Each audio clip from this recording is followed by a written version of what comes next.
Here we go. Hey,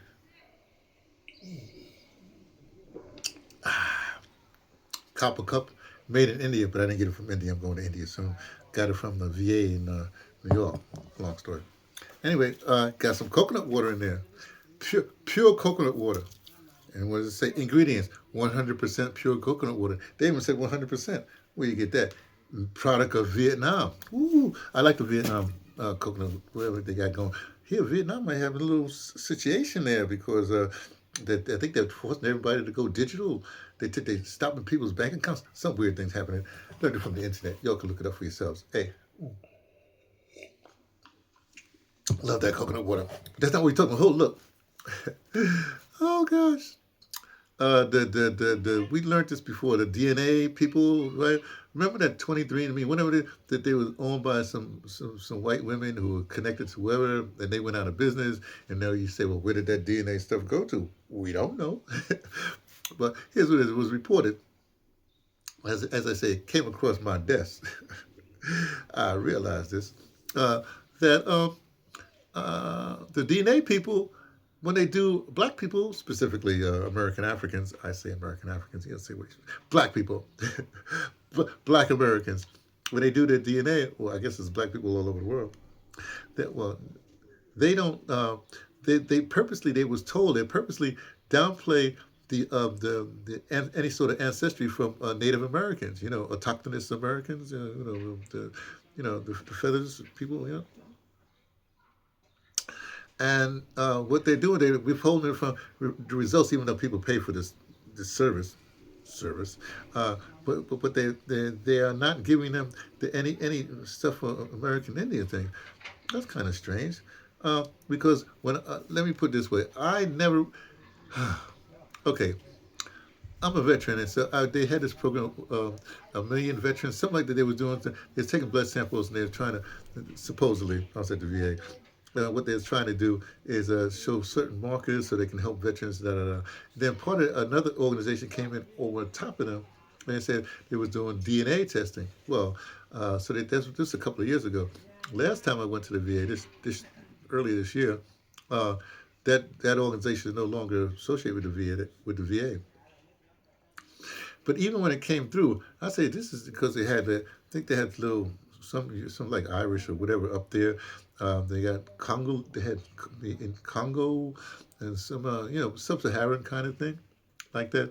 Even though when I was in Senegal, man, I'm going like, hey, that people look just like me, and I felt a kinship to when I was in Gambia, man, whoo, man, I'm telling you, I saw my third eye in the Gambia. When I was in Senegal with door no return, hey, the ancestors tried to they tried to snatch me. Well, I would say they tried to snatch me, but I had this experience there. We won't get into it right now. The point is, I know I'm from somewhere. Hey, my peoples are from somewhere in there, or whatever it is.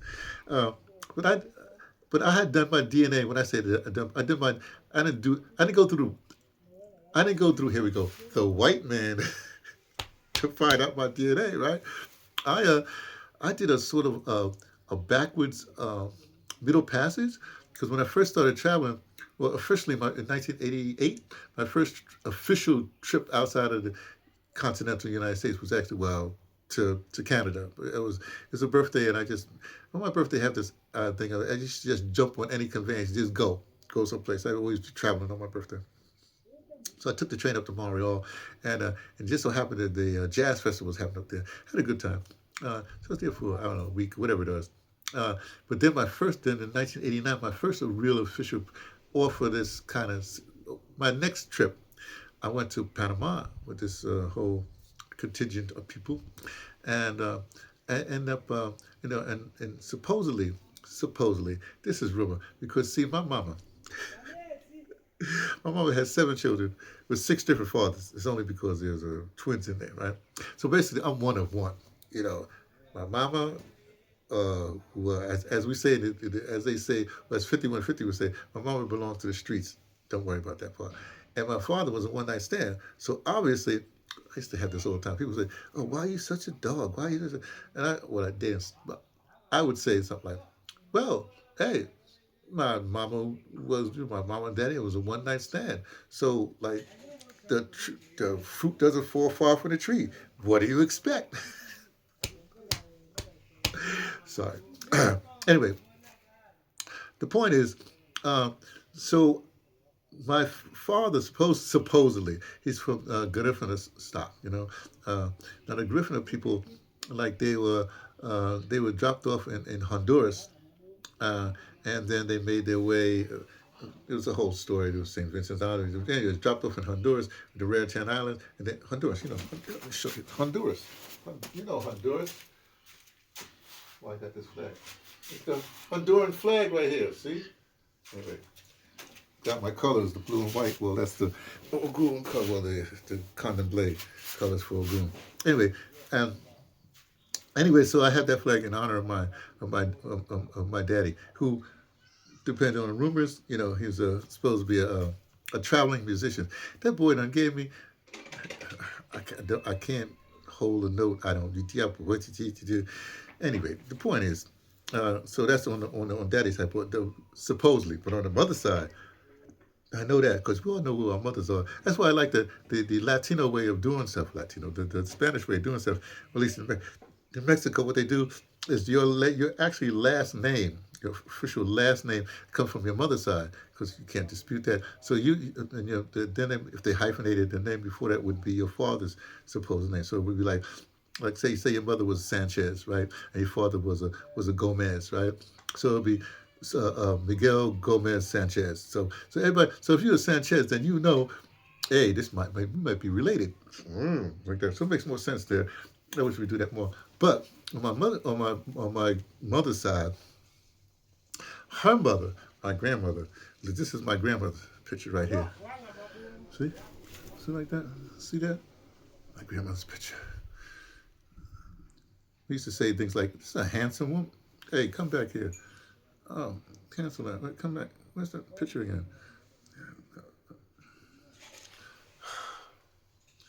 Come on. Get out of there. Come on. This thing is not cooperative. Get out. Get up. Anyway, you saw it.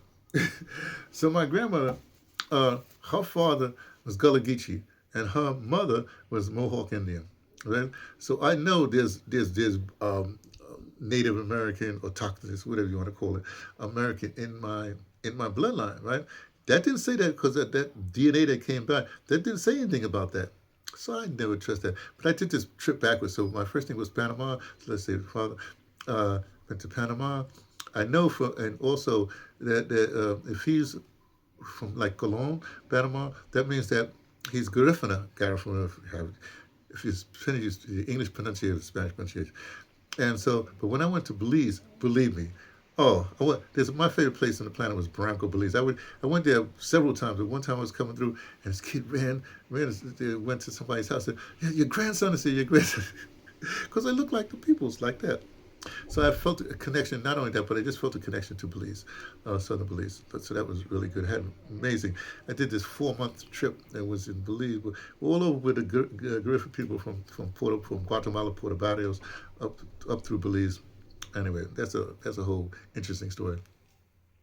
So, but on my mother's side, or my grandmother's side, or whatever, my great grandmother, my great grandfather, definitely got that American Indian, and that wasn't reported. So I have fact that's happened. So I've been there. I understand. I went, like I said, I've been to Panama, but not Panama. So about been to Jamaica. Had no feelings for Jamaica. First, Jamaica, I had. Well, let me leave Jamaica out of it right now. But let me tell you this: when I was from 3 years old to like 5.5, I was in the system, the 5150 system, the foster care. Me and my brother, and we were abused by this. I thought for a long time it was a white woman. No, it was a Jamaican woman. She was paying her household to whatever. So anyway, so that's the thing. Then I don't have good relationship with Jamaicans. Let's put it that way. Don't get me wrong, Rastas are cool, but I don't know. This is some weird thing about Jamaicans. I don't know. Anyway, but also been to Cuba. Felt really good in Cuba. So I figured Cuba. So I figured so Cuba. And of course, I've been to West Africa because I went to, like I said, the door of no return where they almost, ISIS almost snatched me. Uh, and I feel all right down here in Southern Africa, but I feel more closer to up there in Senegal or whatever have you. So the way I figured, maybe in my port that left where whoever they snatched me from, or when I say me, I'm talking about my lineage. Whoever they snatched me from and brought me over, I know went through the door of no return. That's Agori Island. That's no question. But I know that somehow Gambia, that's no question. There's no question in my mind, right? So uh, so that's my backwards thing. So I didn't need no DNA to know where my peoples are from. But it don't matter anyway because my lineage goes back there, and of course African lineage. I'm very comfortable wherever I am in Africa. Anyway, so I think that's very interesting that people are finally coming to say, hey, you can't look if we had this saying. We have like this is not processed. This coconut water is not processed. It's pure, 100% pure. What does it say? 100%. It says 100% pure coconut. It doesn't say ingredients coconut water. It says 100% pure coconut water. So I so that means that hasn't been touched by, here we go. I love to say it this way, the white man. In the '60s, in the struggle, I've been in the struggle for a long time. The '60s, we used to, at least in my circle. Let me put it that way, because it doesn't apply to everybody. Because you had the whatever. The civil rights people down to, picketing and being eaten by dogs, whatever. Uh, I'm up here in the north, you know what I mean? We listen, we have another distinct thing. But in my circles, we had this saying, if the white man touched it, leave it alone. Actually, he was talking about his woman, but I've updated to like, hey, if it's been processed, if the white man touched it, went through the system, leave it alone. That means so that's the DNA that would fall under that DNA thing. You see, so that's my whole thing. In fact, if you look at it, what was it? Talk about the civil rights people down there. SNCC. At one point, was this? Who was this? I think it was the guy before Stokely Carmichael took over. Anyway, they had kicked out all the white people from the organization, and the rationale was that when a white person comes into a situation, right, because they have the skills, whatever, they would ascend to something like treasurer or something like that, some important thing, and it wouldn't give the black people, whatever organization time to do. And if you look at all these organizations, some of the NAACP, if they started with white people in there, it never turns out good. I'm sorry, white people. It's not my fault. It's that, in other words, your lineage dictates that you got to do what you got to do, which is what you do. Black people is a whole other thing. I mean, real black people is a whole other thing. Don't get me wrong. This day and age, because everything's so mixed up, and because of capitalism or whatever you want to call it, because of money, like you got a lot of people that have assumed the role of the white supremacist. Like, in fact, there's a thing. There's a thing. Uh, it's called. I call it like uh, it's a system. This is what Miss Neely Fuller Jr. said. It's a of system of Anglo racist white supremacy. Now the Anglo thing, they're that's where it comes from. The royalists, whatever, it comes from that thing.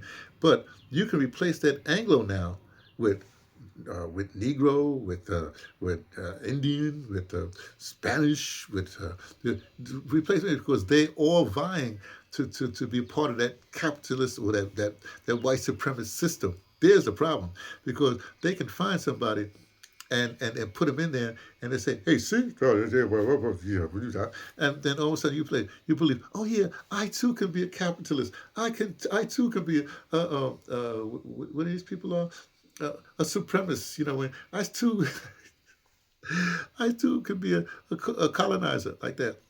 And so that's what they go for. Big problem. Oh, by the way, did you hear the head of the Navy head of whatever? They say, hey, he's quit because he's going through this Venezuelan thing. Ooh, this world is so interesting right now. Oh my goodness, I'm glad I can just sit back and chill because I done did my thing. I'm doing stuff right now. I'm still working. What's this like that? I'm still working. Anyway, I just wanted to come to you with that. Which have you done did your ancestry thing and you trying to blah blah blah blah blah because you want to trace your lineage? I don't know what to tell you. Unless you felt it in your heart, unless you feel it. I mean, you can get it on the paper from the white man. I'm sorry, say it like that. I won't say that. If you can get it from, you can get through the paper from these people that own these companies. Then they take your information and give it to the pharmacy, to the pharmaceutical companies, so then they can. So, see how diabolical it is? It's a shame. This is what I, this is what I this is what I understand. I being me. T from the Pattersons taking the train to Tibet, letting you know what I only suspect.